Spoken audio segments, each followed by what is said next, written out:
Semangat pagi.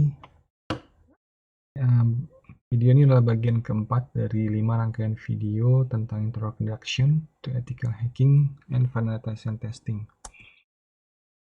Bagian keempat adalah Ethical Hacking Concept and Scope. So, what is ethical hacking?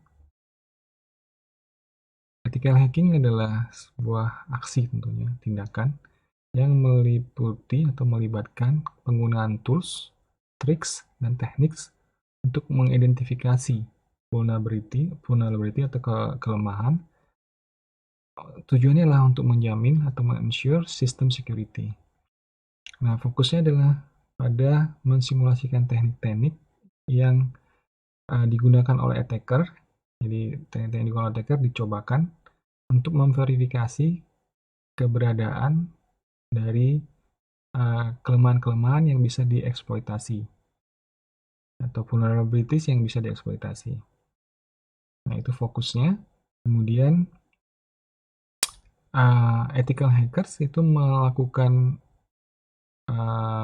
pengukuran atau assessment security dari sebuah organisasi dengan permisi, dengan permission, jadi dengan seizin dari organisasi tersebut. Jadi ini poin penting yang harus dipahami, bahwa ethical hacking itu harus ada permisi dari pemilik atau organisasi pemilik dari sistem tersebut. Oke, nah kenapa ethical hacking ini perlu atau penting?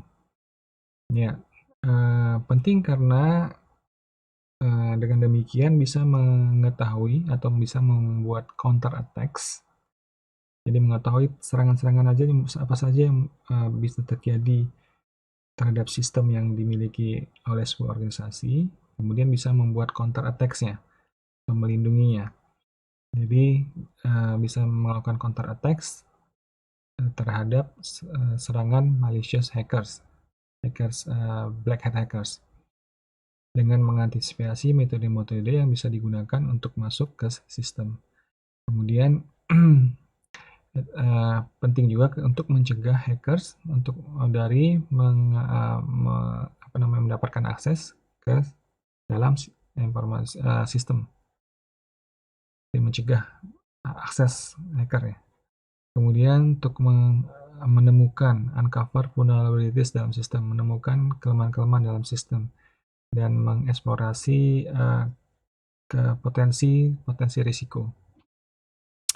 Kemudian untuk menganalisis atau memperkuat keamanan dari organisasi. Memperkuat dalam hal ini meliputi policies, mengeluarkan kebijakan-kebijakan, atau juga menyediakan infrastruktur yang kuat untuk memproteksi sistem. Dan juga bisa juga memberikan pelatihan atau training kepada user atau employee. Jadi itu tujuannya. Kemudian ethical hackers itu mencoba untuk menjawab beberapa pertanyaan berikut. Jadi dalam aksinya, ethical hackers mencoba untuk menjawab pertanyaan-pertanyaan sini, atau harus bisa menjawab pertanyaan-pertanyaan sebagai berikut. Pertanyaan pertama adalah what can intruder see on the target system. Jadi intruder atau attacker, apa yang bisa dilihat oleh attacker terhadap sistem yang ada target system atau sistem dari sebuah organisasi tersebut. Nah, itu ethical hackers harus bisa menjawab itu. Ya, tentunya dengan melakukan reconnaissance dan scanning faces. Jadi intruder bisa melihat dari luar seperti apa targetnya.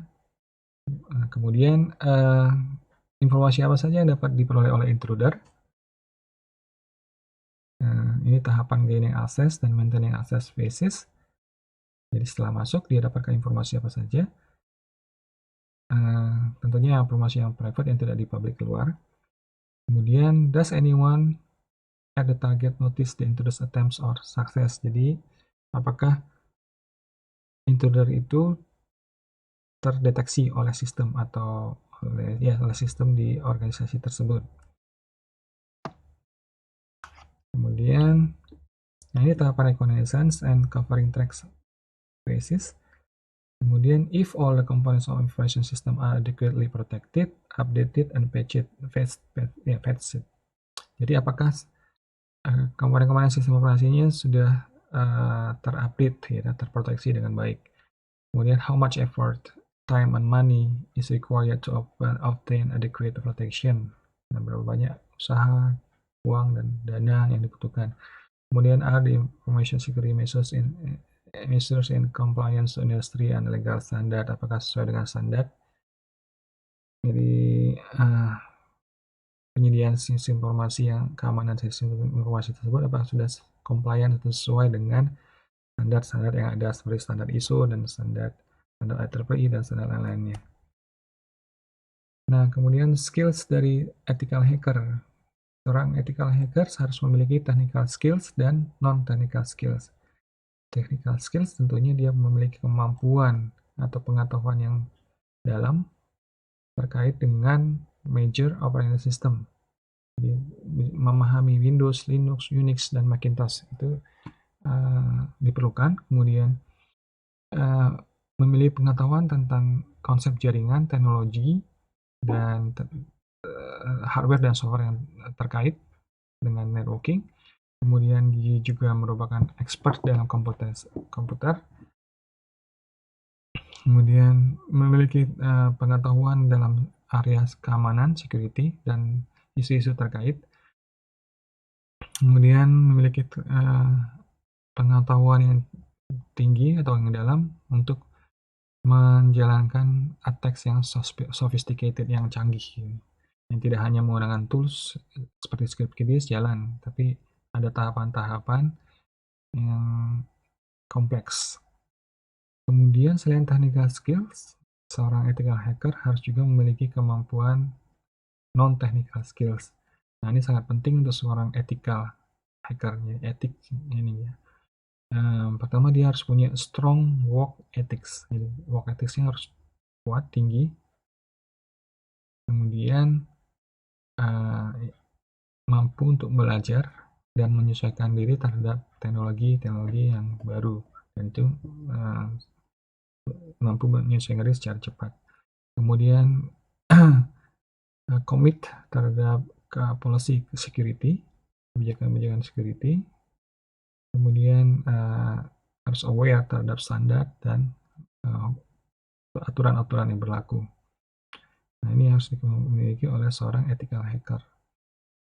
Ya, itu saja bagian keempat dari introduction to ethical hacking and penetration testing. Sampai ketemu di bagian kelima. Terima kasih.